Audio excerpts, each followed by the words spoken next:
love and relationships.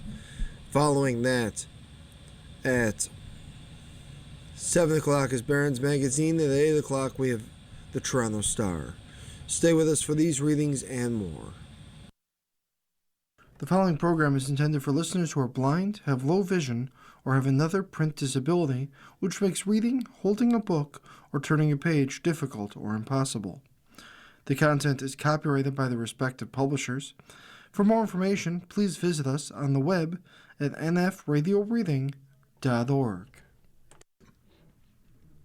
Hello, this is Ken Kuminski, and for the next hour, I'll be reading from the May 29th, 2026 issue of the Wall Street Journal on the Niagara Frontier Radio Reading Service. The first article, very applicable for the world today: shadowy network of tankers keeps oil from Iran flowing. Defying sanctions, they meet off of Malaysia to funnel illicit crude to China, by John Imont and Rebecca Fang. In this nautical no man's land, 45 miles off the coast of Malaysia, tankers laden with sanctioned Iranian oil sit low in the water, waiting to offload their cargo to vessels bound for Chinese refineries. They lower tarps over the names on their hulls and use black paint to conceal identity numbers. They're here to carry out an elaborate deception, offshore trysts known as ship-to-ship transfers, in which one vessel offloads sanctioned oil onto another to help obscure the oil's origins before it is sent onto Iran's biggest customer. These clandestine oil transfers reveal a key strength of the Iranian regime and a major reason why it has been able to hold firm for so long against American pressure. Iran can still sell its oil. In negotiations, the U.S. has so far resisted lifting oil sanctions against Iran, but the regime's workaround is still bringing in crucial hard currency. The Wall Street Journal recently observed this close up. On a May 8th visit by boat, Wall Street Journal reporters watched as the Catalina 7, an aging vessel sanctioned by the U.S. for carrying Iranian crude, transferred oil through a thick hose with a ship whose name was painted over. The ship had lowered giant fenders between them to prevent the Catalina 7 from crushing the smaller ship as they rolled in the waves. Workers in orange vests and hard hats scurried around the Catalina 7's deck during the transfer. Oil and rusting tankers like these form what maritime experts call the shadow fleet, a roving armada of hundreds of vessels that ferry oil for sanctioned regimes, including Iran and Russia. Iran relies on such tankers for nearly all of its oil exports. The ships, sometimes uninsured, have hidden owners and sail under flags of convenience from countries that pay little scrutiny to what the vessels are doing. At sea, the ships use deceptive practices, such as turning off their tracking devices to make it harder to follow them. Despite U.S. efforts to suffocate the smuggling, Tehran reaped around $31 billion in oil revenue from China last year, according to the U.S.-China Economic and Security Review Commission, a congressional group that amounted to around 90% of the oil Iran sold abroad and accounted for about 45% of its government's budget, the group said. As Iran's main lifeline, China helps ensure the shadow fleet for Iranian oil staying afloat. Many entities that act as the tanker's legal owners are registered in Chinese cities, and many of the ship's crews come from China. This month, China's government explicitly ordered domestic firms not to comply with U.S. sanctions on 5 Chinese refineries, invoking for the first time a 2021 blocking rule designed to neutralize foreign laws it believes violate international norms or restrict trade. Before the U.S. war began, China was getting around 1.4 million barrels a day from Iran, or roughly 12% of its oil imports, at a discount to international prices. The U.S. has dramatically escalated its fight against the trade recently. In addition to blockading Iranian ports, it has imposed a flurry of new sanctions against oil tankers and Chinese oil infrastructure. It recently dispatched U.S. Special Forces to rappel down from helicopters onto the decks of two shadow tankers in the Indian Ocean.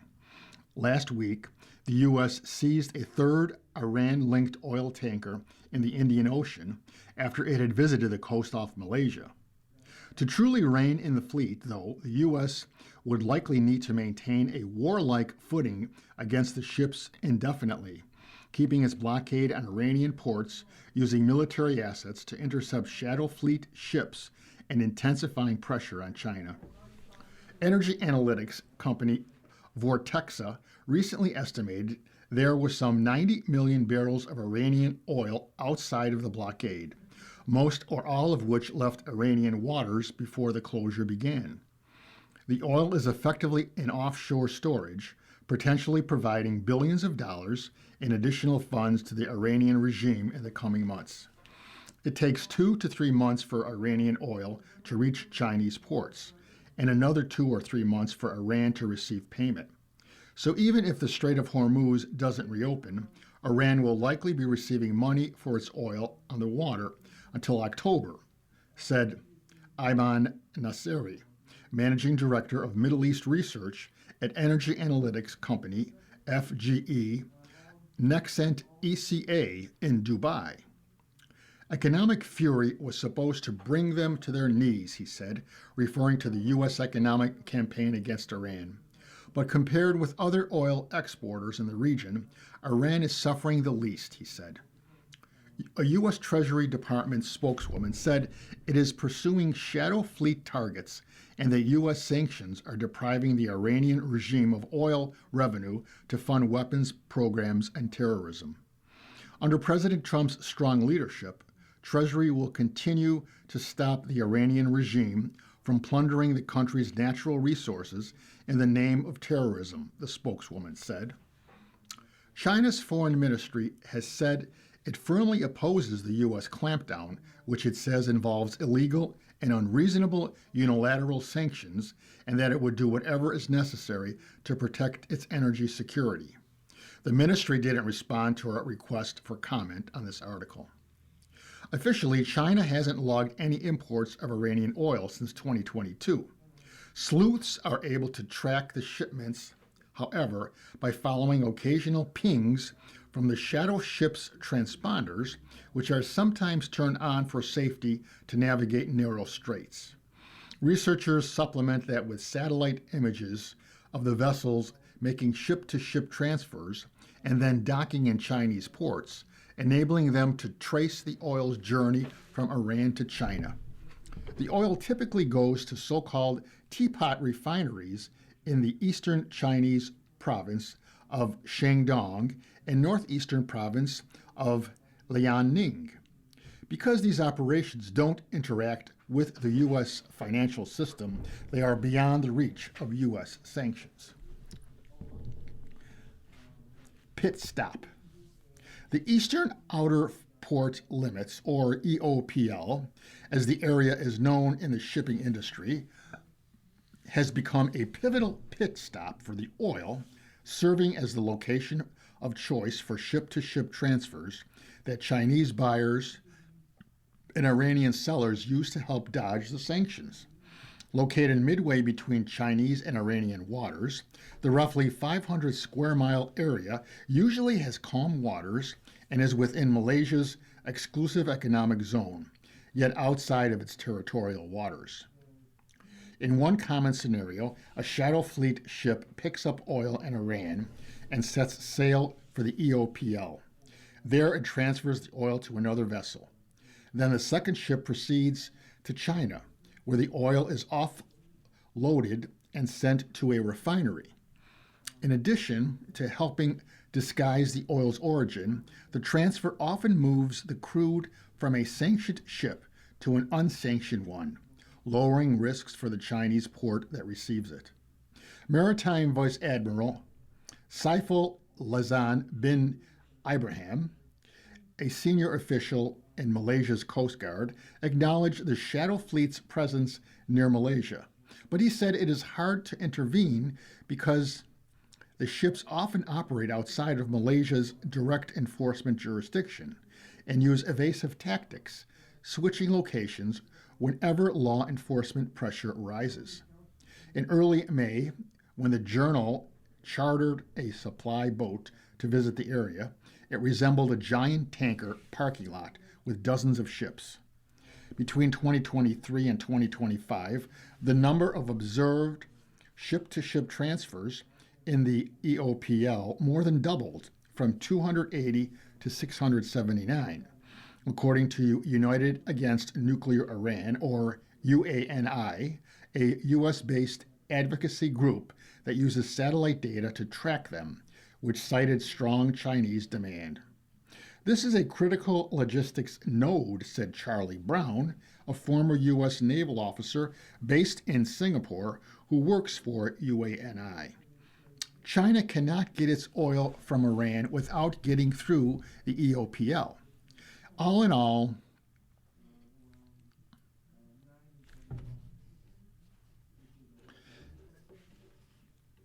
in some 1.4 million barrels of oil a day passed from Iran to China via the shadow fleet over the past year, according to TankerTrack.com.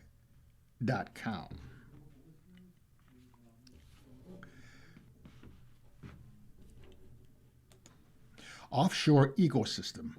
An entire offshore ecosystem has sprung up to service the ships which can't easily enter international ports because they're sanctioned.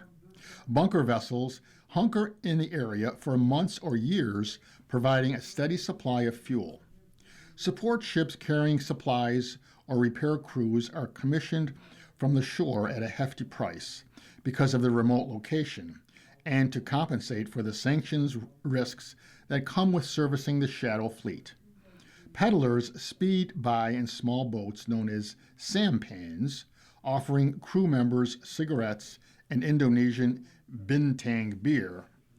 Bored sailors pass time by joking on the radio, meowing like cats, and slinging random curses at passing ships. It's a little epicenter of maritime lawlessness, said Michelle Bachman, a maritime intelligence analyst at Windward. Wang the Sailor.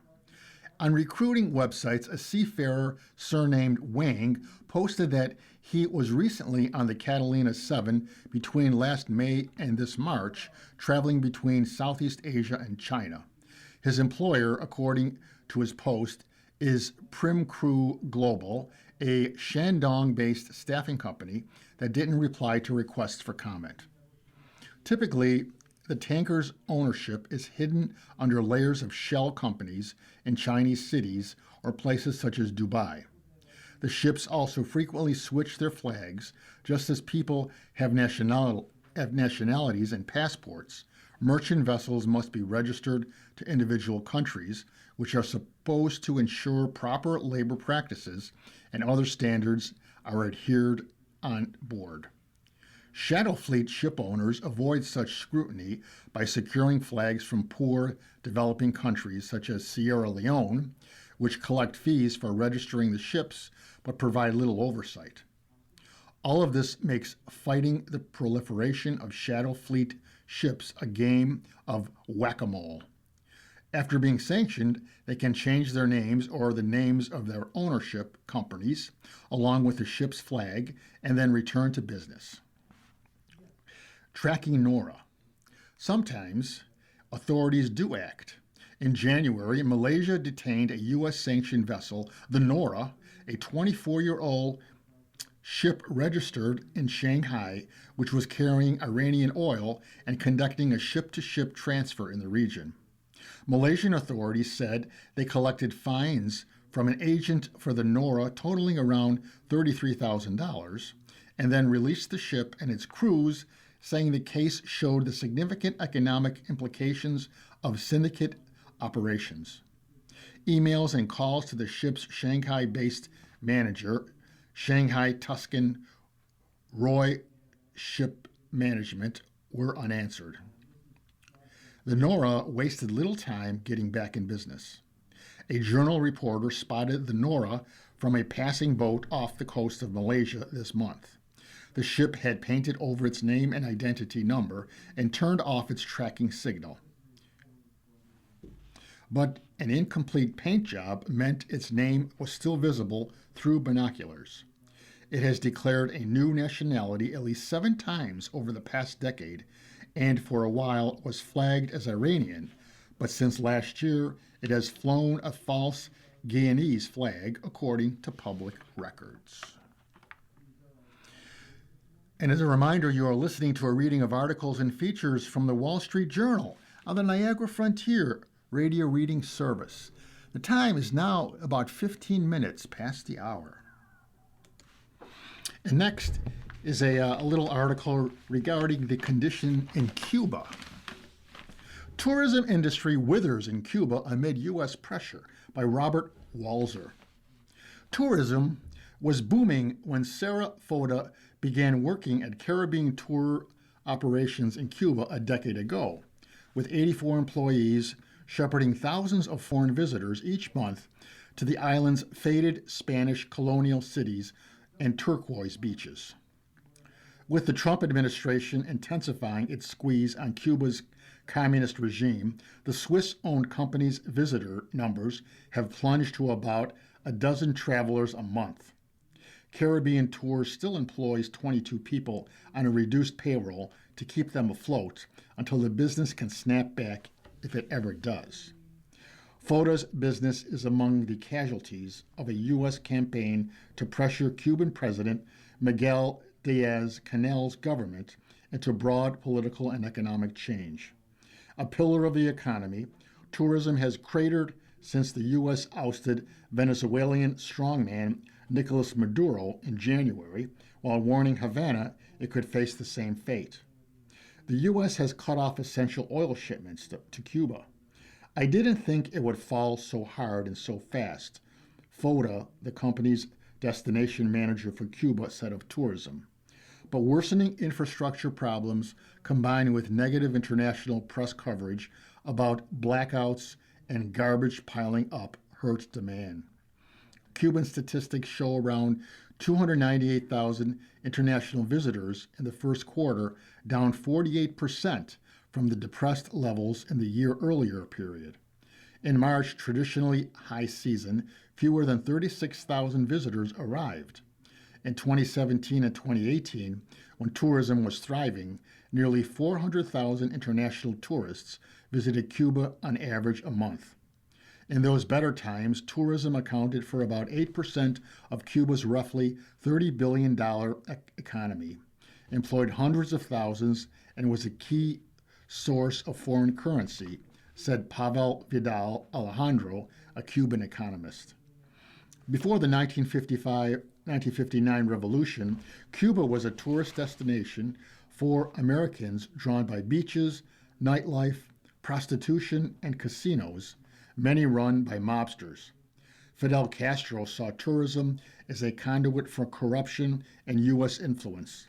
His government nationalized hotels, closed casinos, and turned to Soviet-backed sugar exports for revenue, sidelining tourism for decades. Desperate for a hard currency after the Soviet Union collapsed in 1991, Castro reluctantly embraced tourism as a lifeline. Cuba invested heavily in resorts and hotels through partnerships with Spanish and Canadian chains, making tourism a top revenue source.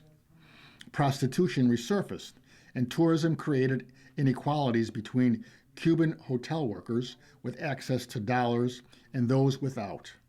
Still, by the 2000s, tourism was central to state policy, run by Cuban military-linked companies. Under a short-lived Obama-era rapprochement that began in 2014, private guest houses and restaurants expanded and visits by Americans surged. President Trump reversed the policy in his first term, tightening sanctions. The deepening economic crisis and lack of fuel recently forced several airlines, among them Air France and Air Canada, to suspend service to Cuba because they can no longer reliably refuel return flights. That has made traveling to Cuba complicated and expensive, requiring flights to go through Mexico and other countries. The charter carrier World to Fly became the latest to pull out, ending its Madrid to Havana route with a final flight this month. Mounting piles of garbage, stagnant water, and a crumbling health system fueled outbreaks of mosquito-borne illnesses, further scaring away tourists.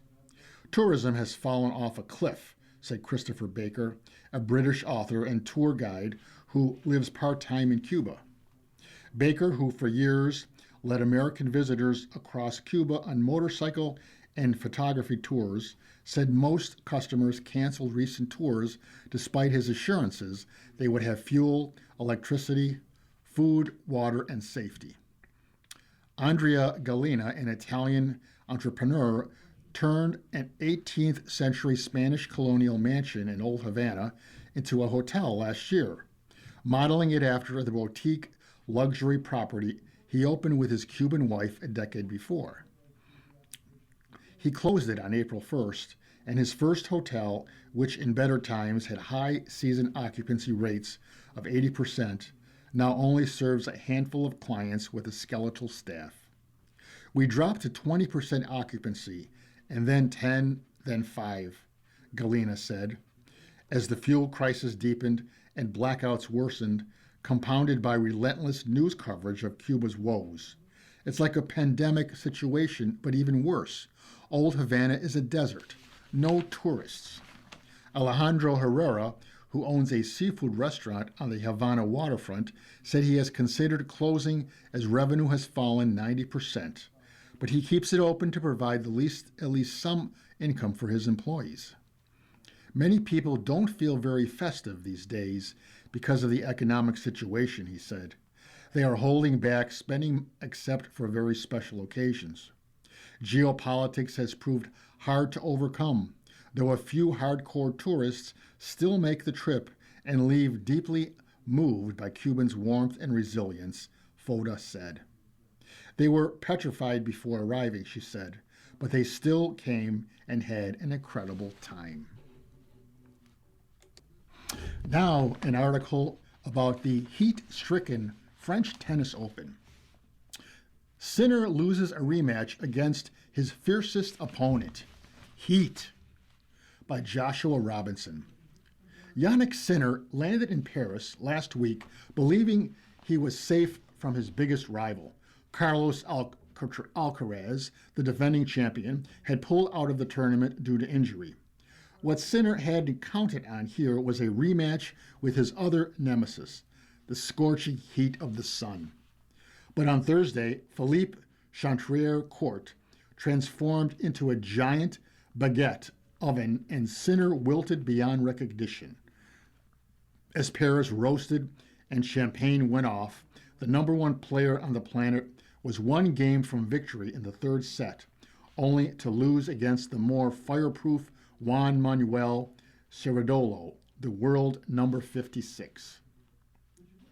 No longer was Sinner the dominant force in tennis, the steamroller who had come in riding a 30-match winning streak and the prohibitive favorite to win his first French Open. Instead, he reverted to being the gangly 24-year-old from the Italian Alps, hoping to avoid a sunburn. I was very, very flat, the whole body, he said, after the 6-3, 6-2, 5-7, 1-6, 1-6 second round defeat. I don't remember the last time I felt this weak. Yet Sinner has only to reach back as far as this year's Australian Open or last October's Shanghai Masters for recent examples of his tendency to melt when temperatures spike.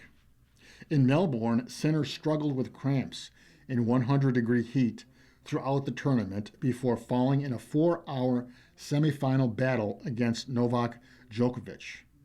And before that, Sinner had been forced to retire in China as he staggered through crushing humidity. For his part, Sinner didn't believe that the scorching temperatures were the real problem in Paris. Sitting in an air-conditioned room in the stadium basement, he explained that he had slept badly Wednesday night and felt low on energy all day. Even after he coughed up his lead in the third set, he attempted to spend time recovering by tanking the fourth. But by the time the decisive fifth set rolled around, Sinner's wobble had turned into a full-blown collapse. "I just kind of hit a wall," he said, "and that's it." Whatever it was, Sinner's dip in form collided with a French heat wave so dramatic that France isn't calling it a heat wave. Instead, the National Weather Authority has dubbed it a heat dome and placed Paris under orange alert. Roland Garros has installed misters around the grounds to cool the patrons, and all over the capital, whose May temperature record of 94.6 degrees dates back 82 years, it is almost too hot to sit at outdoor cafes. On Chartres, organizers even inched the roof partway closed to protect spectators without casting an inch of shade onto the red clay. That meant Sinner had nowhere to cool off or anywhere to hide. Struggling, he said, starting to feel very dizzy, very low on energy. Until that point, he had been hitting his ground strokes with his usual ferocity. Sinner, last year's runner-up here, knew he needed to keep rallies short where he could. He had no intention of repeating the 5-hour adventure he had on court in the 2025 final against Alcaraz. And for the first couple of hours, he seemed on course for a routine victory. But as the heat climbed above 91 degrees, Sinner's body began to betray him. Just one game from returning to the locker room with a spot on the third round, he fell apart. Sinner produced 44 unforced errors across the final 3 sets of the match. Cerundolo had just 17 in that span. By the end of the afternoon, Sinner was on his way home, and Cerundolo had become the lowest-ranked player to topple the world number 1 here since 1998, when a Paraguayan named Ramon Delgado knocked off Pete Sampras. "I feel sorry for him," Cerundolo said. "He was serving for the match."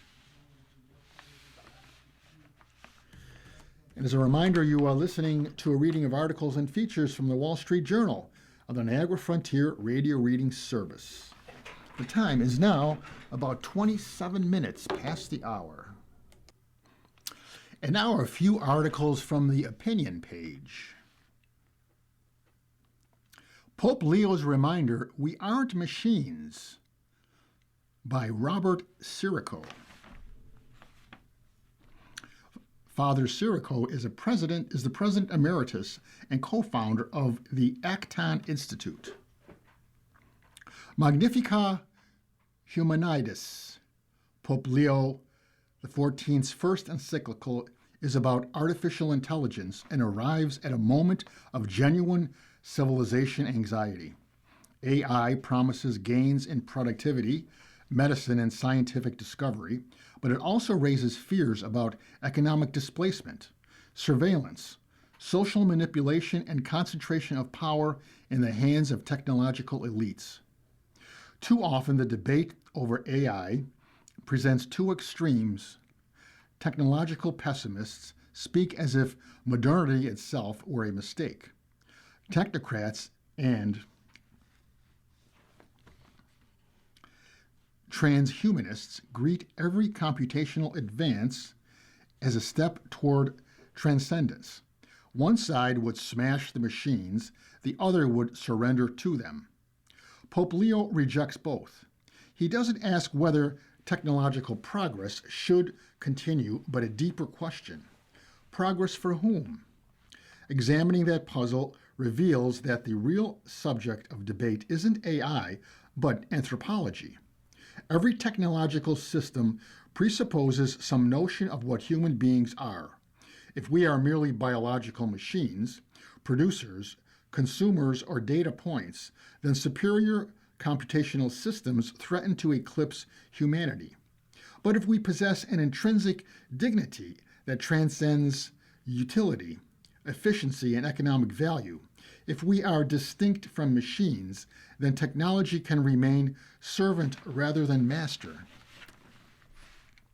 This distinction runs through Magnifica Humanitas. Pope Leo warns repeatedly against both economism and scientism, the temptation to reduce human beings to market functions or material processes. Society loses sight of human reality when the economy turns against the person or science oversteps the limits of its competence, he writes. Increasingly, modern societies evaluate people according to measurable output.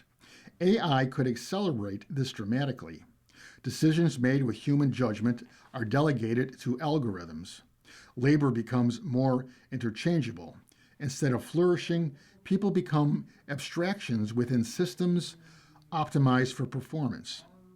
Pope Leo's response isn't anti-technology. The encyclical praises entrepreneurial initiative as a worthy vocation and recognizes the enormous potential of innovation to alleviate suffering and expand opportunity. Nor does he reject markets and private property. The document reaffirms the Catholic tradition's defense of private ownership while emphasizing its social responsibilities. The Pope's concern is power. AI, digital platforms, and algorithmic systems increasingly place control over communication, finance, labor, and culture in the hands of a few people. This concentration of power risks creating new forms of dependency and social control incompatible with human nature and freedom. The Pope knows that some contemporary responses to technological concentration may worsen the problem they seek to solve. There is growing pressure to treat the state as the primary regulator of the AI revolution. Yet an overly centralized administrative approach may simply relocate concentrated power from private elites to managerial bureaucracies operating at even greater distance from ordinary communities and persons. Pope Leo himself provides the corrective through his repeated emphasis on subsidiary. This principle holds that higher authorities should support rather than supplant the responsibilities of families, communities, and intermediary associations. Pope Leo's treatment of subsidiary may prove among the encyclical's most important contributions. He explicitly warns against paternalistic or welfare-based management of societal life and insists that decisions should be made at the closest level possible to the persons involved. This insight has enormous implications for the governance of technology. The future of artificial intelligence can't safely be entrusted either to giant corporations or giant states. A humane technological order requires a robust civil society, universities, localities, entrepreneurs, churches, professional associations, and especially families capable of exercising moral responsibility and cultivating virtue. Regulation matters, but it doesn't build civilization. Does our society still have a coherent understanding of the human person capable of directing technological power toward genuinely human ends? Pope Leo recognizes that the danger posed by artificial intelligence isn't only economic disruption or surveillance. The deepest danger is that we come to see ourselves as machines and therefore accept being governed as machines. The Christian tradition insists that human beings aren't raw material for systems optimization or infinitely malleable units within a technological network. No machine has free will, conscience, spiritual depth, the capacity for love, or the ability to grow through hardship, sacrifice, and contemplation. Pope Leo's encyclical insists that humanity itself can't be transcended. Human beings are ourselves transcendent. Humanity isn't an obsolete stage awaiting replacement by more efficient intelligence. Man isn't surpassed by the machine because man isn't reducible to calculation or mechanical processes. And here's another opinion essay, Where the Iran Talks Stand Now. U.S. negotiators are more confident than ever that they're nearing a preliminary deal with Iran. The selling point is that it would promise to reopen the Strait of Hormuz. The worry is the fine print on Iran's nuclear program, the resolution of which would await 60 days of talks. On Thursday, Axios reported that U.S. and Iranian negotiators reached an agreement, but President Trump had yet to give final approval. While agreement is close, with Iranian initials put on paper, we can report that the text isn't fully settled. And while Mr. Trump may be reversing his final decision, the ball is now in the Iranian regime's opaque court on 2 points of final language. Here's where the memo stands. Iran would commit to demining the strait within 30 days so traffic can be unrestricted and untolled, though the U.S. would expect more commercial ships to flow through the strait's southerly lane immediately. Here, it's especially important for the language to be clear, as Iran has already reneged twice on reopening the strait. The risk is Iran tries to charge fees and require permission to cross, but U.S. negotiators expect the strait to return fully to pre-war operations. The sides would also agree in writing to settle the disposition of Iran's enriched uranium in further talks, though it's better to fill in details of what, when, and how in advance, lest the regime try to wriggle out. The good news is the mooted deal doesn't speak only of highly enriched uranium. U.S. negotiators appreciate that uranium enriched even to 3.67% is already 70% of the effort toward weapons grade. They want Iran's stockpiled enriched uranium to be disposed of one way or another. Iran's regime would be on track for sanctions relief, though not up front. That would come in exchange for progress in negotiations and then for performance of the deal. Humanitarian relief in particular, perhaps through the mechanism of restricted funds held in Qatar or Oman, could be negotiated soon after the memorandum is signed. The right policy is the administration's slogan of no dust, no dollars. The deal's two-stage structure is the biggest risk.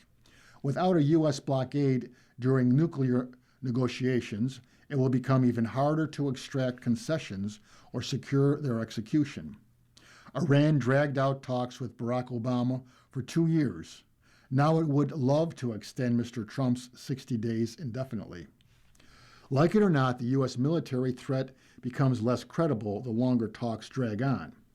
Despite Iran's reneging on Hormuz and repeated attacks on U.S. forces and Gulf allies, the ceasefire has gone on longer than the war. The regime may conclude Mr. Trump won't return to the fight, especially 60 days closer to midterm elections. Ending the dueling blockades in the deal's first phase would help the global economy and especially Iran's, but the strait was also open before the war. Merely trading blockade for blockade would offer the president a way out of the war, but it's no victory. A good deal would remove what remains of Iran's nuclear program. That means all the enriched uranium and the underground sites with intrusive inspections and an enrichment ban. Major gaps remain on these second phase matters, and for one reason only. Iran's regime still intends to pursue nuclear bombs. It negotiates with that in mind. Now to the business and finance section. CBS News replaces 60 Minutes boss staff in shakeup by Isabella Simonetti. CBS News made sweeping changes to its storied 60 Minutes program on Thursday, appointing a new executive producer and cutting ties with multiple correspondents. Former New York Times columnist Nick Bilton will serve as the show's executive producer.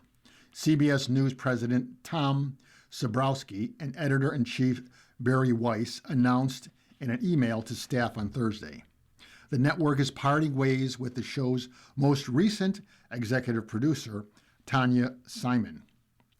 Tomorrow, Nick will begin meeting with staff across the organization to listen, learn, discuss what is working, identify opportunities for growth, and begin laying the ground for season 59 and beyond, Sabrowski and Weiss wrote. The pair acknowledged the difficult environment for journalism these days. Information is fragmented, they wrote. Algorithms reward outrage. AI-generated misinformation is proliferating. Audiences are overwhelmed, and they have lost trust in legacy media. Weiss has promised a significant shakeup to CBS News since she was brought in by Paramount Chief Executive David Ellison last fall. At a January town hall, she said the network is not producing a product that enough people want and called for a radical shift in how it delivers the news. She has gotten involved in booking high-profile guests directly, appointed a new anchor of the CBS Evening News, and tossed out catchphrases like, "I want to blow this up." Earlier this year, Anderson Cooper announced his departure from 60 Minutes, a major loss for the network. Bilton is the author of 2 New York Times bestsellers, served as special correspondent in Vanity Fair, and has worked as a producer and executive producer on several documentaries. "I never really had any thought or desire to come back to journalism until Barry reached out about this," Bilton said in an interview, explaining that he is excited to take what I believe is largely an unutilized news brand and take it into the modern age. CBS News has also cut ties with 60 Minutes correspondent Sharon Alfonsi, according to people familiar with the matter, and with correspondent Cecilia Vega, one of those people said. Alfonsi had been an at-will employee after her contract with the news program wasn't renewed over the weekend, the Wall Street Journal previously reported. Vega had been with 60 Minutes since 2023. She didn't respond to a request for comment. In December, Alfonsi challenged Weiss's decision to hold a 60 Minutes segment on an El Salvador maximum security prison where the Trump administration sent hundreds of Venezuelan migrants, including alleged gang members. Alfonsi called the decision a political move. The 60 Minutes piece was held after Weiss raised concern about the comment-seeking process and determined that it needed additional reporting. The segment, called Inside Seca, eventually ran in January, with some additional material bookending the piece. Next is a little article regarding the famous guitar that Jimi Hendrix made famous. Fender takes on copycats of its iconic guitar, by Catherine Sayre. Philip McKnight's love affair with Stratocaster guitars started at age 15 when he got a counterfeit version of the Fender Icon and an amp for $120. Today, the former guitar shop owner's prized instrument also looks similar to a Strat, but is made by a custom builder. "My favorite Fender is not a Fender," said McKnight, who now runs a guitars and gear YouTube channel. Fender Musical Instruments is trying to stop that and claim control of the iconic shape. Earlier this month, Fender sent cease and desist letters to other guitar builders, telling them to stop production of any Strat-shaped guitars and to recall and destroy such instruments. The targets range from a boutique builder in California to well-known brands including PRS. Emboldened by a recent European court ruling, Fender is trying to gain control over what is by far the world's most popular electric guitar shape, more than 7 decades after it was released. The curvy design came to define the instrument, played by famous artists including Jimi Hendrix and Stevie Ray Vaughan. Other guitar companies have crafted their own versions over the years, some as cheap knockoffs and others as coveted, customized instruments that sell for thousands of dollars. U.S. sales of electric guitars have cooled since the surge during the COVID-19 pandemic, when consumers aspired to learn to play. The number of electric guitars and basses sold declined an estimated 4% last year in the U.S., according to data from industry publication Music Trades. Fender Chief Executive Edward Bud Cole said Fender respects independent builders and the larger guitar community, but Fender has a responsibility to protect the iconic designs and brand identity associated with its instruments around the world. We believe competition and innovation is healthy for the industry, and we encourage the creation of new and distinctive designs that push guitar innovation forward rather than relying on direct copies of Leo Fender's pioneering work, Cole said. Small builders, which have long considered themselves to be legally in the clear to sell Strat-shaped guitars, say Fender's actions could put their business in jeopardy.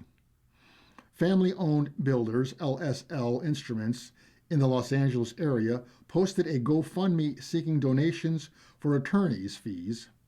Fender's demand, if successful, would establish a monopoly, limiting sales and restricting choice for musicians everywhere, owner Lisa Lerman wrote online. Fender lost an attempt to trademark the shapes of its Stratocaster and Telecaster electric guitars and Precision electric bass guitar in 2009. More than a dozen companies challenged Fender's attempt, arguing that the shape had become generic as it was widely used over several decades. The Federal Trademark Trial and Appeal Board agreed.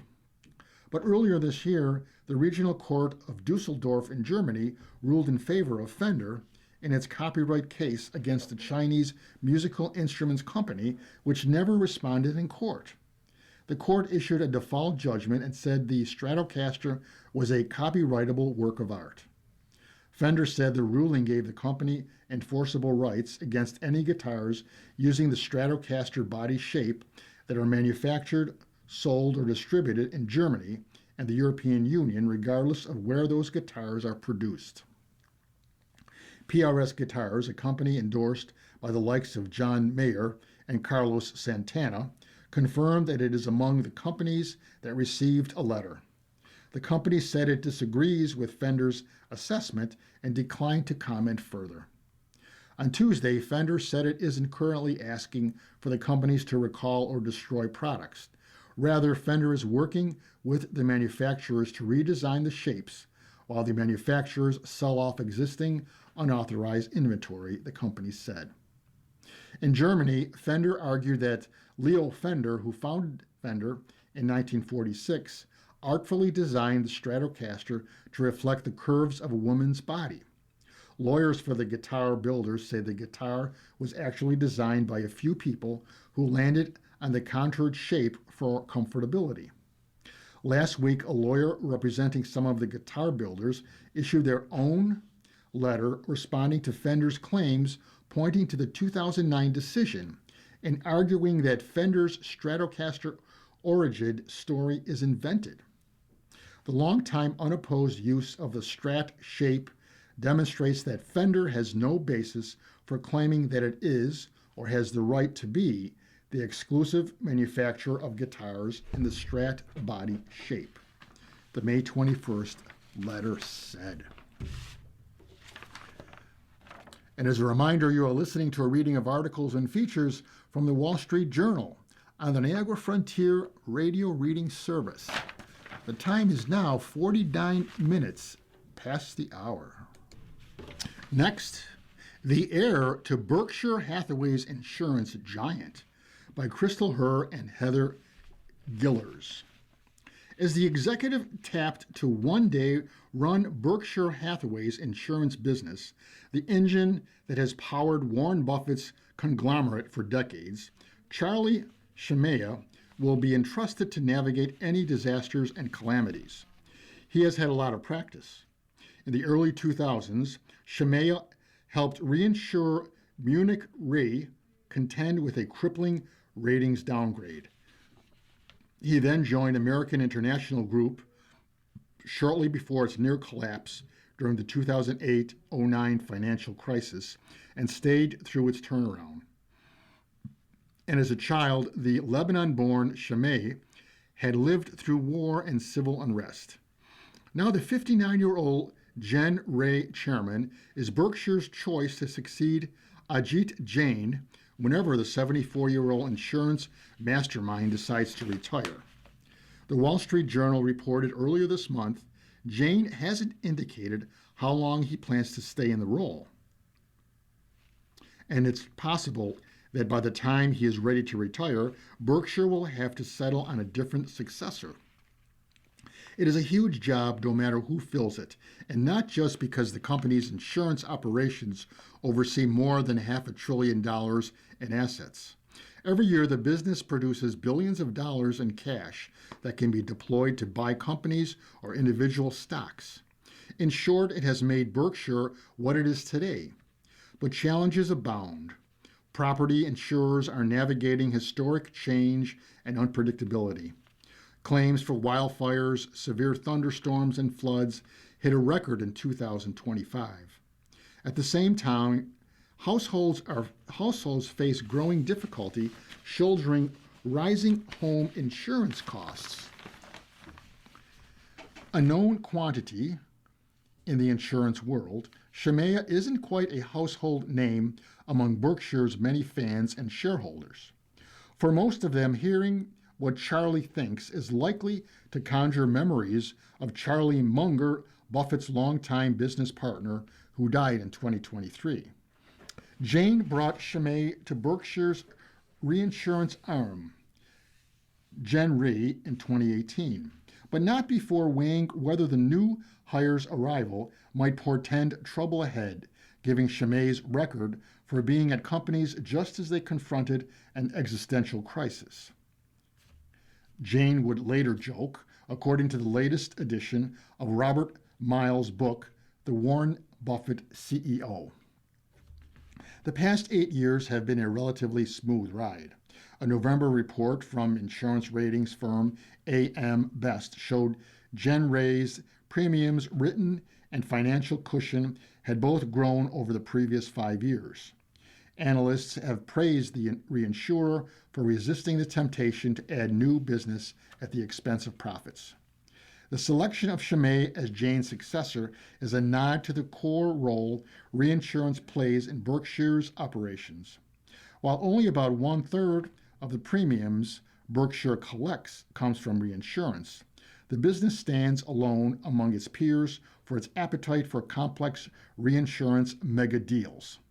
Shemay's post as Gen Re chairman also has given him sweeping exposure to many areas of the global insurance landscape.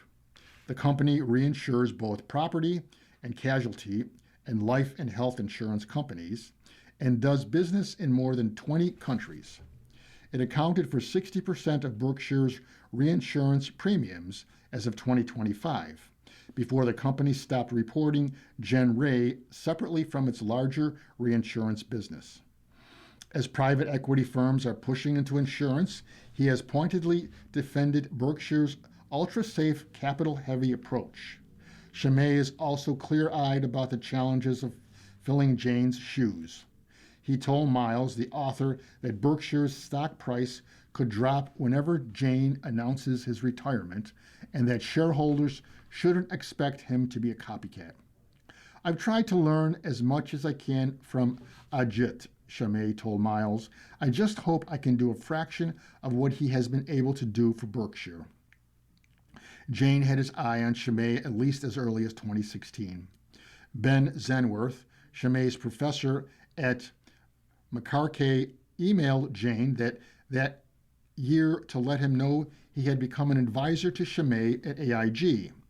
Jane responded, "He is among the best in the business." Berkshire soon learned what it was like to be across the negotiating table from Chimay. In 2017, while at AIG, he helped strike a deal with Berkshire to pay the conglomerate $10 billion to take over up to $20 billion in property casualty claims that included so-called long-tail liabilities insurance claims that surfaced years after a policy has expired and can be particularly hard to plan for. It turned out to be auspicious for AIG. According to its year-end financial statements, Berkshire has so far paid out $13 billion to cover those losses. I have to think that made Buffett think, "Hey, maybe this is somebody we want on our team," said Meyer Shields, a managing director at Keefe, Bruyette, and Woods. And I'll finish with a quick letter to the editor. This is from Peter Tuckle, Flushing, New York. Kids aren't outside anymore. Regarding Ben Sass's "Indoor Childhood is Bad for Kids," Free Expression, May 26. Over the past 2 decades, research shows there has been a steep decline in the number of emergency department visits caused by falls from playground equipment in the United States. There has also been a noticeable decline in the number of childhood injuries from other outdoor activities such as skateboarding. On the surface, this would appear to be welcome news. Unfortunately, these findings correlate with what Mr. Sass points out. A major reason for the lower number of injuries is that children today are sequestered at home in front of computer screens rather than playing outdoors. In another, by John Fortuno, Olympia, Washington, is your dog your social life? Regarding Bert Stratton's "Who Let the Dogs In?" op-ed May 26, the blame might lay with the nexus of overly protective parenting and all-consuming social media. For many, pets are a form of social substitution. Dealing with other people can be messy and difficult. Fido becomes at first a default, then a dependency. Once that happens, it's a short step to manipulating the law to accommodate a desire. As my neighbor told me, his dog has agency to bark when it wants to. Corporations might not be people, but canines are well on their way.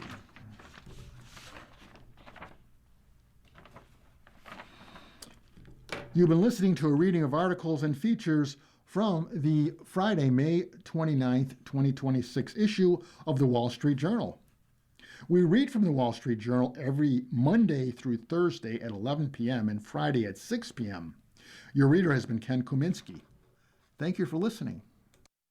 Coming up next in the Niagara Frontier Radio Reading Service, we have the Buffalo Criterion. At 8 o'clock, we have the New York Times. And at 9 o'clock, we have Discover Magazine. Stay with us for these readings and more.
following program is intended for listeners who are blind, have low vision, or have another print disability, which makes reading,